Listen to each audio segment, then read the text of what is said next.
Halo, nama saya Haryati, panggilannya Faye. Saya survivor dari kanker cervix.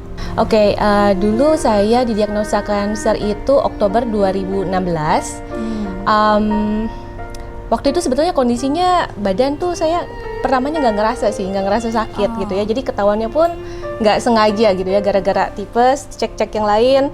Terus ketahuan, oh ternyata ada cancer gitu. Jadi awalnya nggak tahu gitu.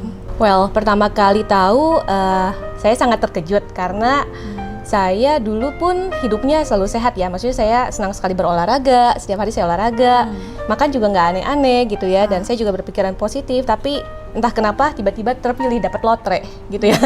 Lotrenya cancer. But kaget, tapi ya kemudian saya berpikir saya harus tenang dan lebih ke arah cari gitu kan. Saya harus gimana, saya harus ngapain. Seperti itu sih kurang lebih. Oke. Mungkin pertama-tama gimana saya menemukan tentang rumah sakit ini gitu ya. Thanks to Mbah Google ya. Google.com search gitu kan. Karena kebetulan pekerjaan saya selalu di bidang teknologi, di bidang digital. So saya berpikir masa sih puluhan tahun gitu ya penyakit ini udah ada, nggak ada teknologi baru gitu kan. So saya search Google gitu kan, and then saya dapat informasi tentang targeted chemotherapy, targeted radiation. Actually pertama kali saya menemukannya itu rumah sakitnya di Jerman, tapi itu rumah sakitnya rumah sakit umum gitu kan, bukan dan khusus kanker. Bukan yang khusus cancer. Nah, saya selalu percaya bahwa orang bisa karena biasa gitu kan. Jadi saya cari lagi tuh rumah sakit mana yang menerapkan teknologi ini dan itu khusus untuk cancer gitu kan. Dan kemudian saya menemukan rumah sakit ini, Modern Cancer Hospital.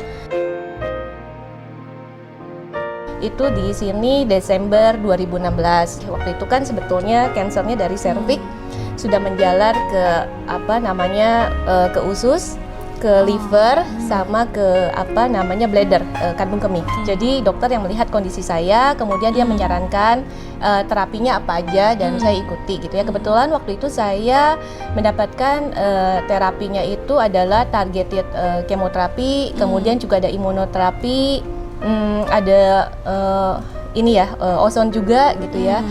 Kemudian Juni awal itu 2017 saya dinyatakan sudah bersih. To be honest, saya sangat puas gitu ya dengan hasilnya, dengan perjalanan juga gitu ya, karena terutama selama masa-masa sakit itu kan yang paling berat waktu jalaninnya ya gitu ya. Nah dokternya sangat baik dalam artian mau mendengarkan pasien, sangat perhatian. Kemudian juga susternya sangat baik, sangat perhatian dan tulus ya membantu kita.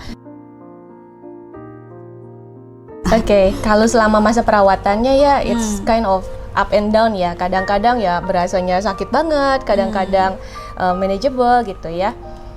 Tapi yang paling penting buat saya adalah setelah saya melalui semua perawatan ini, saya bisa live my life to the fullest gitu ya. Maksudnya tetap menjalanin aktivitas-aktivitas yang saya suka gitu ya. Karena buat saya sendiri hidup itu bukan cuma tentang bernafas, tapi hidup itu adalah tentang bagaimana saya bisa terus belajar, bertumbuh dan juga berkontribusi untuk sekitar saya gitu kan.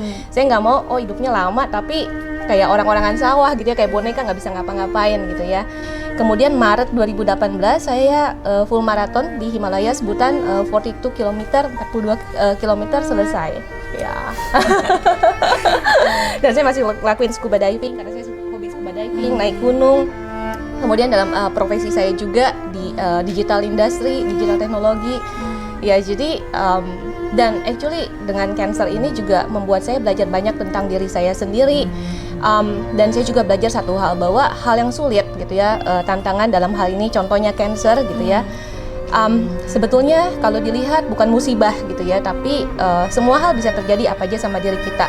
Tapi balik lagi tergantung sama kitanya sendiri gitu ya. Bagaimana kita menyikapi hal itu, merespon terhadap hal itu. Hal yang kelihatannya nggak baik bisa jadi sesuatu yang sangat baik, bisa menjadi berkat. Dalam hal ini untuk saya, cancer sendiri membuat saya sadar apa sih yang paling penting dalam hidup saya gitu kan. Kemudian dari situ saya bisa setelah cancer itu hidup saya malah lebih bahagia gitu kan, saya lebih senang. dan saya bisa menjadi berkat juga buat orang lain dengan berbagi apa yang saya pelajari, apa yang saya alami selama saya menjalani cancer. Suggestion nanti ini treatmentnya apa aja gitu ya. Dia orangnya sangat perhatian, sincere, tulus gitu ya, mau mendengarkan. Dan saya percaya dia selalu memberikan suggestion yang paling baik buat saya. Kemudian Suster Lily, ya kan tadi saya bilang saya kalau lagi susah itu senangnya sendirian, nggak mau banyak orang, jadi saya kesini sendirian gitu ya.